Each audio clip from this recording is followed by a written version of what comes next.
ಆಕ್ರಮಿತ ಏನು ಉಗ್ರಗಾಮಿಗಳ ಅಡಗು ತಾಣಗಳಾಗಿದ್ದು 21 ಅಡಗು ತಾಣಗಳ ಪೈಕಿ ಸುಮಾರು 9 ರಿಂದ 10 ಅಡಗು ತಾಣಗಳ ಮೇಲೆ ನಮ್ಮ ವಾಯುಸೇನೆ ಇತಿಹಾಸ. ಆ ಪ್ರವಾಸಿಗರನ್ನು ಗುರುತಿಸಿ ಆ ಸೈನಿಕರನ್ನ ಅವರ ಧರ್ಮ ಪತ್ನಿಗಳ ಮುಂದೆ ಅಮಾಯಕವಾಗಿ ಅವರನ್ನು ಕೊಂದಿದ್ದರು. ಆ ಕೊಂದಿದ್ದರ ಪ್ರತೀಕಾರವಾಗಿ ನಿನ್ನೆ ರಾತ್ರಿ ನಮ್ಮ ಭಾರತೀಯ ಸೈನ್ಯ ಆ ಪಾಕಿಸ್ತಾನದ ಉಗ್ರಗಾಮಿಗಳ ಅಡಗು ತಾಣಗಳ ಮೇಲೆ ದಾಳಿ ಮಾಡಿ ಇಡೀ ಉಗ್ರವಾದವನ್ನೇ ನಾಶ ಮಾಡುವ ಹಂತದಲ್ಲಿದೆ. ಈ ಹಂತದಲ್ಲಿ ಇಡೀ ಕರ್ನಾಟಕ, ಇಡೀ ಭಾರತದಲ್ಲಿರುವಂತಹ ಎಲ್ಲ ರಾಷ್ಟ್ರ ಪ್ರೇಮಿಗಳು, ದೇಶಭಕ್ತರು ನಾವೆಲ್ಲರೂ ಕೂಡ ಈ ಸೈನಿಕರ ಜೊತೆಗಿದ್ದೇವೆ. ಸೈನ್ಯದ ಯಾವುದೇ ಒಂದು ಯುದ್ಧದಲ್ಲಿ ನಾವೆಲ್ಲ ಪ್ರತಿಯೊಬ್ಬ ಭಾರತೀಯರು ನಿಮ್ಮ ಜೊತೆಗೆ ನಾವೆಲ್ಲ ಸಾಥವಾಗಿರುತ್ತೇವೆ ಅಂತ ಹೇಳುವ ಉದ್ದೇಶದಿಂದ ಇಂದು ರಾಷ್ಟ್ರೀಯ ಬಸವ ಸೈನ್ಯ ಬಸವನ ಬಾಗೇವಾಡಿಯಲ್ಲಿ ಈ ವಿಜಯದ ಸಂಕೇತವಾಗಿ ಭಾರತ ಮಾತೆಯ ಕುಲತಿಲಕ ಸಿಂಧೂರದ ಆಪರೇಷನ್ ಸಿಂಧೂರಿನಲ್ಲಿ ಯಶಸ್ವಿ ಕಂಡಂತಹ ಭಾರತೀಯ ಸೈನ್ಯದ ವಿಜಯಕ್ಕೆ ನಾವೆಲ್ಲರೂ ಇಲ್ಲಿ ಸೇರಿ ವಿಜಯೋತ್ಸವವನ್ನು ಆಚರಿಸುತ್ತಿರುವುದು ನಮ್ಮೆಲ್ಲರಿಗೂ ಹೆಮ್ಮೆಯ ಸಂಗತಿ. ಮುಂಬರುವ ದಿನಗಳಲ್ಲಿ ಪಾಕಿಸ್ತಾನ ಎಂಬ ಈ ದುಷ್ಟ ರಾಷ್ಟ್ರ ಈ ಭೂಪಟದಲ್ಲಿ ಇಲ್ಲದ ಹಾಗೆ ಮಾಡಲು ನಮ್ಮ ಸೈನ್ಯ ಸನ್ನದ್ಧವಾಗಿದೆ. ಇವತ್ತು ನಡೆದಂತಹ ಪತ್ರಿಕಾಗೋಷ್ಠಿಯಲ್ಲಿ ಮಾನ್ಯ ನಮ್ಮ ಸೈನ್ಯದ ಮುಖ್ಯಸ್ಥರು ಹೇಳಿದರು, ಇದು ಕೇವಲ ಪಿಕ್ಚರ್, ಇದು ಟ್ರೈಲರ್, ಇದು ಪಿಕ್ಚರ್ ಬಾಕಿ ಐತೆ ಅಂತ ಹೇಳಿದ್ದಾರೆ. ಅಂದ್ರೆ ಮುಂಬೈ ದಾಳಿ ಆದ್ರೆ ನಾವು ಸುಮ್ಮನೆ ಇದ್ದೆವು, ಪಹಲ್ಗಾಂವ್ ದಾಳಿ ಆದ್ರೆ ಸುಮ್ಮನಿದ್ದೆವು, ಪುಲ್ವಾಮಾ ದಾಳಿ ಆದ್ರೆ ಸುಮ್ಮನಿದ್ದೆವು. ಆದ್ರೆ ಇನ್ನು ಮುಂದೆ ಉಗ್ರವಾದವನ್ನು ನಮ್ಮ ದೇಶದಲ್ಲಿ ನಡೆದ್ರೆ ನಾವು ಸುಮ್ಮನೆ ನಿಲ್ಲುವುದಿಲ್ಲ. ಪ್ರತಿಯೊಬ್ಬ ಭಾರತೀಯ ಕೂಡ ಕಾಶ್ಮೀರಕ್ಕೆ ಹೋಗಿ ಪಾಕಿಸ್ತಾನದ ವಿರುದ್ಧ ಯುದ್ಧ ಮಾಡಲು ನಾವೆಲ್ಲ ಸನ್ನದ್ಧರಾಗಿದ್ದೇವೆ ಅಂತ ಹೇಳುತ್ತೇನೆ.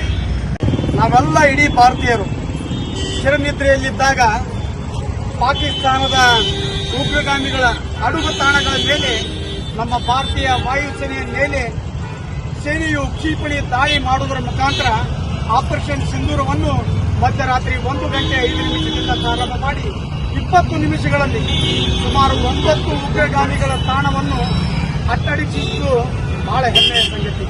ಆಪರೇಷನ್ ಸಿಂಧೂರು ಎಂದು ಹೆಸರಿಟ್ಟಿರುವುದು ಕೂಡ ನಮ್ಮ ಒಂದು ಹೆಮ್ಮೆಯ ವಿಷಯ. ಯಾಕೆಂದ್ರೆ ಭಾರತದ ಸಿಂಧೂರು ಯಾವುದಾದ್ರೂ ಇದ್ದರೆ ಅದು ಕಾಶ್ಮೀರ. ಆ ಸಿಂಧೂರು ಎಂಬ ಕಾಶ್ಮೀರ ಎಂಬ ಸ್ವರ್ಗದಲ್ಲಿ ಮೊನ್ನೆ ಪ್ರವಾಸಿಗರನ್ನು ಅವರವರ ಹೆಂಡತಿಯರ ಮುಂದೆ ಅವರನ್ನ ಅಮಾನುಷವಾಗಿ ಪಾಪ ಅಮಾಯಕರನ್ನ ಹತ್ಯೆ ಮಾಡಿ ಈ ಪಾಕಿಸ್ತಾನದ ಉಗ್ರಗಾಮಿಗಳು ನಮ್ಮ ದೇಶದಲ್ಲಿ ಅಶಾಂತಿಯನ್ನು ಸೃಷ್ಟಿ ಮಾಡಲು ಹೊರಟಿದ್ದರು. ಇದನ್ನು ಸಹಿಸದೆ ನಮ್ಮ ಭಾರತೀಯ ಸೈನ್ಯ ನಿನ್ನೆ ಸರಿಯಾದ ತಕ್ಕ ಪಾಠ ಕಲಿಸುವ ನಿಟ್ಟಿನಲ್ಲಿ ಆಪರೇಷನ್ ಸಿಂಧೂರ್ ಮಾಡುವುದರ ಮುಖಾಂತರ ಯಶಸ್ವಿಯಾಗಿದೆ. ಈ ನಿಟ್ಟಿನಲ್ಲಿ ಬಸವನ ಬಾಗೇವಾಡಿಯ ಸಮಸ್ತ ನಾಗರಿಕರು ಈ ಆಪರೇಷನ್ ಸಿಂಧೂರ್ಗೆ ಬೆಂಬಲಿಸಿ ಇಂದು ಬಸವೇಶ್ವರ ವೃತ್ತದಲ್ಲಿ ನಾವೆಲ್ಲರೂ ಸೈನ್ಯದ ಜೊತೆ ಇದ್ದೇವೆ. ಪ್ರತಿಯೊಬ್ಬ ಭಾರತೀಯರು ಕೂಡ ಇದು ಒಂದು ಹೆಮ್ಮೆಯ ವಿಷಯ. ಏಕೆಂದ್ರೆ ಇವತ್ತು ನಮ್ಮ ಭಾರತೀಯ ಸೈನ್ಯ ಪತ್ರಿಕಾಗೋಷ್ಠಿಯಲ್ಲಿ ತಿಳಿಸಿದ ಹಾಗೆ ಇದು ಕೇವಲ ಟ್ರೈಲರ್, ಮುಂದೆ ಇನ್ನೂ ಪಿಕ್ಚರ್ ಬಾಕಿ ಇದೆ ಅಂತ ಹೇಳಿದ್ದಾರೆ. ಅಂದರೆ ಭಯೋತ್ಪಾದನೆಗೆ ಬೆಂಬಲ ನೀಡುತ್ತಿರುವ ಪಾಕಿಸ್ತಾನವನ್ನು ಈ ಜಗತ್ತಿನ ಭೂಪಟದಲ್ಲಿ ಇಲ್ಲದ ಹಾಗೆ ಮಾಡುವಂತ ಸೈನ್ಯ ಯಾವುದಾದ್ರೂ ಇದ್ದರೆ ಅದು ನಮ್ಮ ಭಾರತೀಯ ಸೈನ್ಯ. ಇಲ್ಲಿವರೆಗೂ ಬಹಳಷ್ಟು ಭಯೋತ್ಪಾದನಾ ದಾಳಿಯನ್ನು ನಾವು ಸಹಿಸಿಕೊಂಡೆವು, ಇನ್ನು ಮುಂದೆ ಸಹಿಸಿಕೊಳ್ಳುವುದಿಲ್ಲ. ಯಾಕಂದ್ರೆ ಇದು ಯಾವುದಂದ್ರೆ ಈ ಯುಗ ನಮ್ಮ ಭಾರತೀಯರ ಯುಗ. ಇಡೀ ಜಗತ್ತಿನಲ್ಲಿ ಭಾರತೀಯರೆಂದರೆ ನಾವೆಲ್ಲರೂ ಶಾಂತಿ ದೂತರು. ಆದರೆ ಎಲ್ಲಿವರೆಗೂ ಶಾಂತಿಯನ್ನು ನಾವು ಸಹಿಸಿಕೊಳ್ತೇವೆ ಅಂದ್ರೆ ನಮ್ಮ ಎಷ್ಟೋ ಜನರು ಬಲಿಯನ್ನು ಕೊಟ್ಟರು ಕೂಡ ಶಾಂತಿಯನ್ನು ಸಹಿಸಿಕೊಂಡೆವು. ಆದರೆ ಇನ್ನು ಮುಂದೆ ಶಾಂತಿ ಇಲ್ಲ.